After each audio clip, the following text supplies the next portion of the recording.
Enw fi yw Illtyd Deiniol, ac yn 2008 ges i newyddion bod gen i cyflwr Still's disease. Mae'n boenus ofnadwy, dwi'n wastad wedi bod yn person actif iawn, chwarae chwaraeon, rygbi'n bennaf, ac nath hwn chwalu'n mywyd, really, dynistrio popeth o'n i'n mwynhau wneud. Eleni, dwi'n bwriadu rhedeg Spartan races. Spartan race yw ras, yn gesio, ond gyda obstacles o dan barbed wire, dros walydd, dringio rhaffau, pethau sy'n gorfforol yn anodd iawn.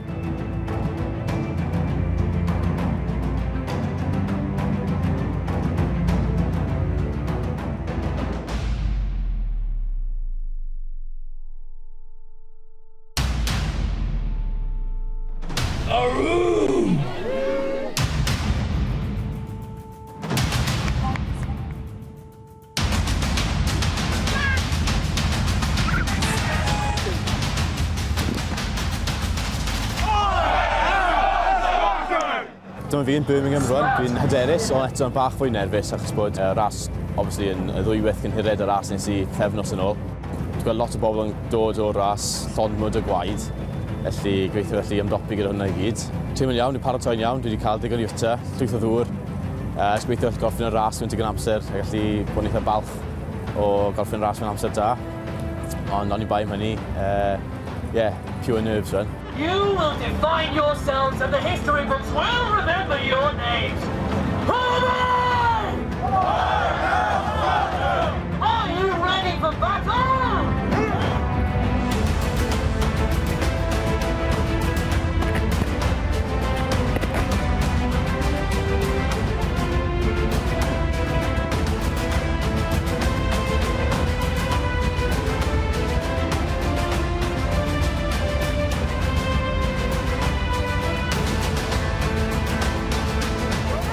Ail ras, super, oedd hynny yn Tamworth, ddim yn bell o Birmingham.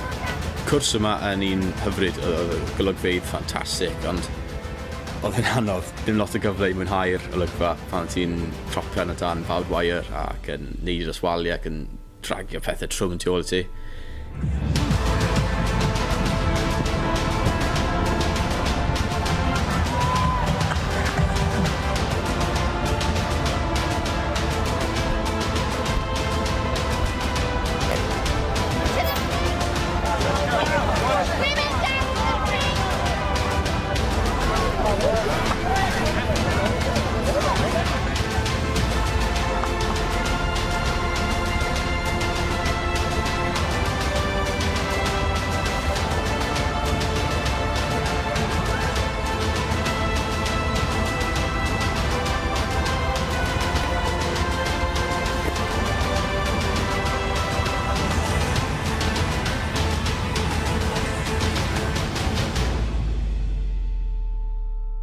Teimlo'n dda ar ôl ras, teimlo'n gyffro i gyd ar ôl i orffen hi.